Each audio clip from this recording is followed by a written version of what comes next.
Good afternoon, everyone, and welcome to February. It's so great to see you. Happy to talk about this month's topic. So hopefully you were able to work through January, you worked on your vision board, and you made some progress on joy journaling, the topic for last month. So this month, it's self-assessment time. And a couple things that we want to talk about. This is really building confidence for career success. So this lesson is really going to help you cultivate self-assurance. These things are necessary for you to work on your goals, overcome imposter syndrome, which a lot of people have. They feel like maybe they're not good enough for the role they're in and they're questioning or they have self-doubt about what they should really be doing. But we're going to talk about how to overcome that. And then how to present yourselves authentically and powerfully in a professional setting. So let's just talk about identifying sources of confidence. And I want you to really understand confidence in the workplace. So one way that you can identify sources of confidence is to think about internally what you feel confident about, and then external things that help you feel confident. Things with your skills, experiences that you've had where you were able to, even if it's a small success. Let me just talk about success. So success, and I love this definition by Earl Nightingale. It's the progressive realization of a worthy ideal. The progressive realization of a worthy ideal. And that means that you know what your goal is, and every small baby step you take towards that goal is success because you're not going backwards, you're actually moving forward. So celebrate those small steps that you take. You don't have to wait until you achieve the big one. Just moving forward is half the battle sometimes. And trying not to stay, discouraged. Celebrate your personal accomplishments, recognizing that all of these things I just mentioned are sources that are going to help reinforce your self-assurance. And that's something you definitely need to move forward. And also having a little faith.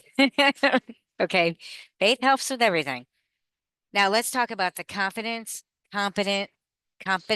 loop. So it's the confidence dash competence loop. This is how you uncover small successes that begin to build your confidence. And then I'm going to encourage you while you're doing that to stretch yourself a little bit and take on some more challenging tasks. What you're trying to do here is create a positive feedback loop that fuels your continued growth and your self-belief, right? Self-belief. If you don't believe in yourself, then it's really hard to get anything done. So the first thing you have to do is you can go to all these classes and they can teach you all these things, but at the end of the day, you have to believe in yourself, right? So this is why it's important to start making some notes on the small successes that are going to build your confidence, and then start taking on a little bit more challenging tasks so you can build on that confidence. I'm not saying like jump off a cliff and do something, that's so far, away from what you're trying to do that it's going to instill more fear than actually, and fear, by the way, is false evidence appearing real, but false evidence appearing real.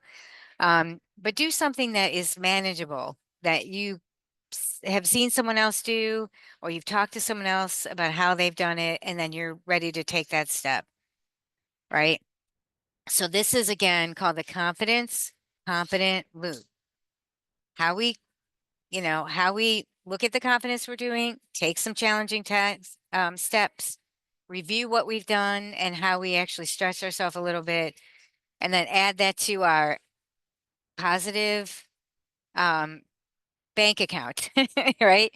So you want to keep adding to the bank account, right? So that when things are down, you go to the bank account and remember the things that you were able to accomplish. And that is what fuels your continued growth and self-belief.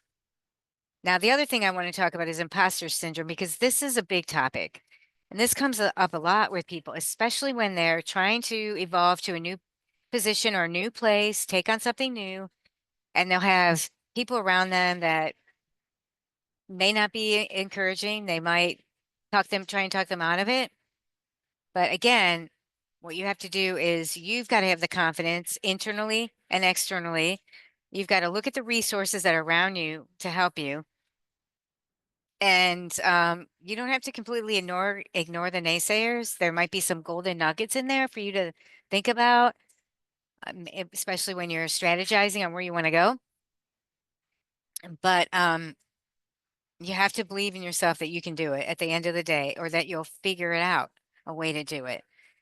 So that's the imposter syndrome. Imposter syndrome can really create a lot of self-doubt, especially again when you're taking on new roles or responsibilities. This affects even very accomplished professionals. It doesn't matter what level you are at in your journey of life or professionally. It affects everyone when they step out of their comfort zone and try something new. The only way to grow is to step out of your comfort zone. So how do you do that? Well, first, reframe your self-perception, right? And how do you do that? You start changing your inner dialogue. So instead of self-sabotage, you have got to change your inner dialogue. And there are, let's see, you can do this through affirmations.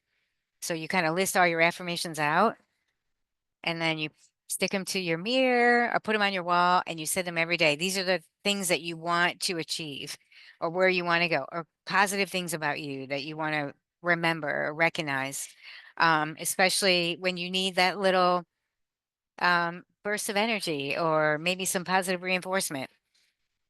So reframing your perception. Now, there are books out there that are self-declarations. There is a great book on self-declarations, and I'll go ahead and put it in the member vault so you can actually look it up on Amazon. And they're for all different types of scenarios.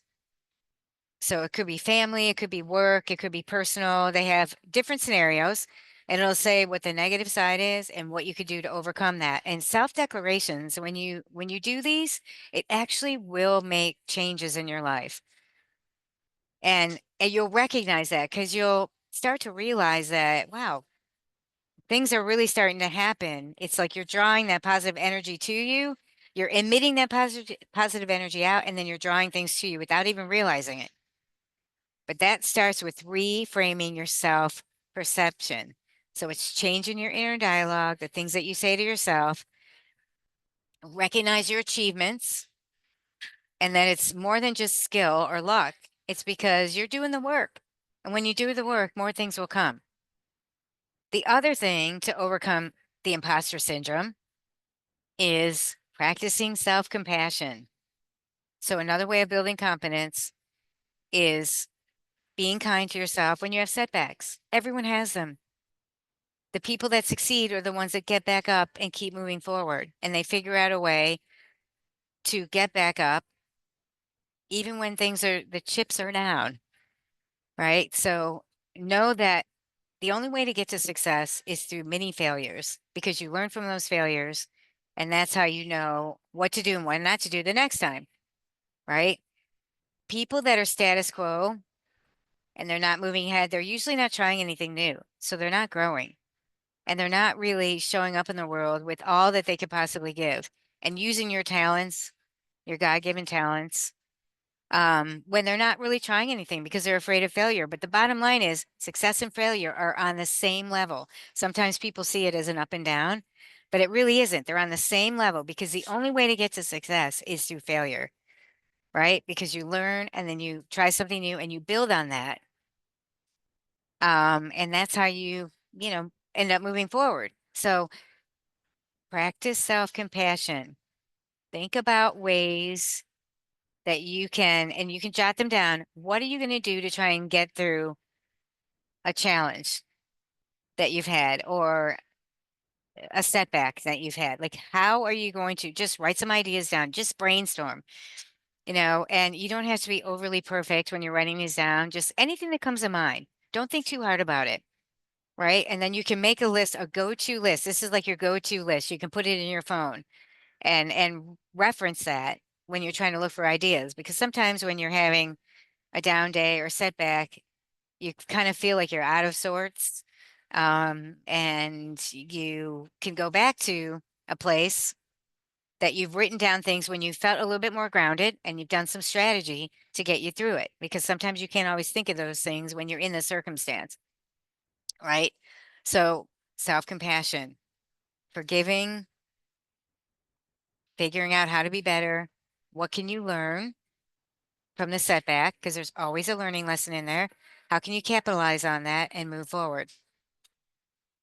So let's talk about some practical confidence building techniques. Again, setting small, achievable goals. Small, achievable goals. Not something so big that you can't break it down and move backwards from it. Just small, achievable goals. And something that you can measure, something that's going to help you build momentum. So, for example, say if you're going through a program and you're trying to pay off all your credit card debt, right?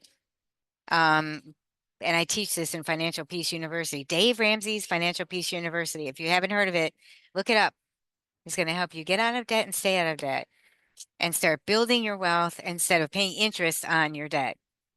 So there's 7 baby steps to that. But anyway, one of it is the debt snowball. So you list all your credit cards and you start with the smallest one to the largest one. It has nothing to do with the interest rate.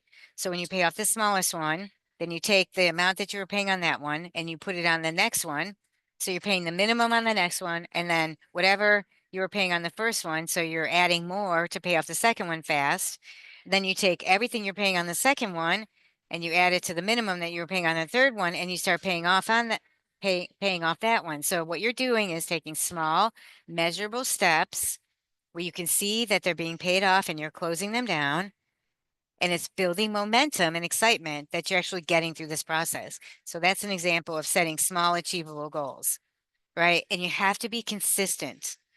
This is going to create a foundation of consistent achievement, and it's going to reinforce your self-belief. It's going to reinforce your self-belief, okay? Another way of practical confidence building techniques is visualization and positive affirmation. So this is where you think about a really calming place, like maybe you're on a beach with a sunset, or maybe you're walking through, the forest when you're on a hike, or maybe you're looking at a sunset or a sunrise. But keep these visualization techniques in mind. Download the picture to your iPhone so you can look at it and put it in the notes. Put it on your screensaver for your laptop. Print it out and put it on your wall.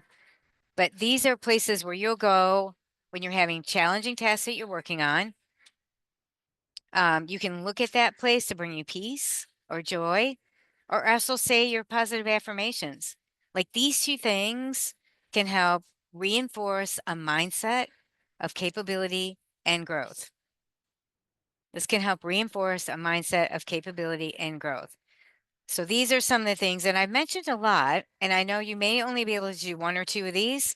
So I'm just going to do a quick review before we close out this session. Again, we are talking about today building confidence for success, understanding confidence in the workplace. So what are your internal and external sources of confidence? And you look at your skills that you have, your experiences, and your personal accomplishments. Make sure you're recognizing these sources so that'll help your self-assurance. Then you're going to build the confidence competent loop, looking at your small successes to build that confidence, and then start taking on a little bit more challenging tasks. Stretch, get out of your comfort zone, take stretch assignments so you can start creating that positive feedback loop. What did you learn from stretching? What is it that you were able to achieve that you didn't think you could achieve? And then add that to your mini successes that you've been building and documenting all that. So this again is going to fuel your growth and self-belief. We also talked about overcoming imposter syndrome. How can you get through and work through the self-doubt when you're taking on new roles and responsibilities or starting something new? Even the most accomplished professionals go through this. You have to reframe your self-perception and your inner dialogue. What are you saying to yourself? And also practice self-compassion. Being kind to yourself during setbacks. What did you learn? What can you do differently?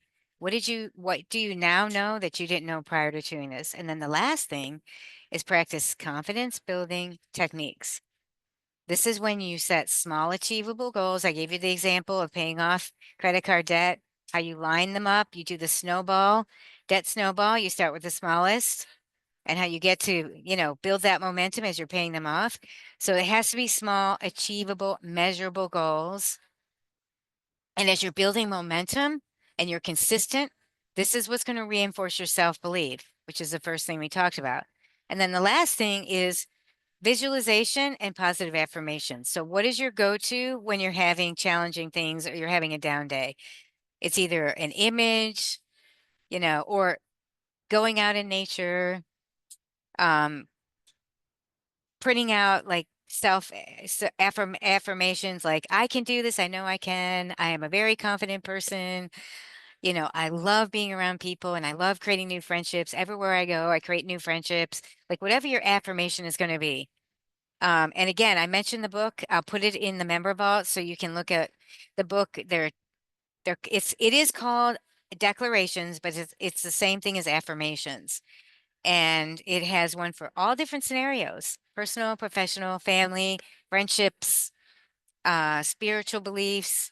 And that might help you. And when you start saying those, you'll see a difference in things that are happening throughout the day. Because when you're affirming positive, positive comes back to you. It's just the way it works. It is called the law of attraction, but you're going to see it happen. So it's not just, a concept. You're going to see it come to fruition when you start doing these things. So don't forget to look at the worksheet and also go to the joy journaling for the month. We're going to walk through ways that you can focus on the topic that we're talking about today and do some joy journaling around it to try and help you get to a better place. Getting your thoughts down on paper, doing brainstorming, seeing what's coming to mind, open up your perspective. That's the whole reason for journaling. A lot of people don't like to journal, but it really is amazing at what it can do um, for your mind. Sometimes your mind is full of so many things and it's hard to even fit another thing in. But when you start journaling, it actually opens up space for you to think outside the box and give you some time to do that, even if it's just 5 minutes. It doesn't have to be an hour. Even if it's 5 minutes, it can make a difference. So thank you so much for tuning in today for the February session. And if you have any questions, you can put it in the Facebook group or you can put it in the member vault and I will be responding to those. And then anyone in the community can respond to you as well. So thanks for being here and we'll definitely see you next month in March with a whole new topic.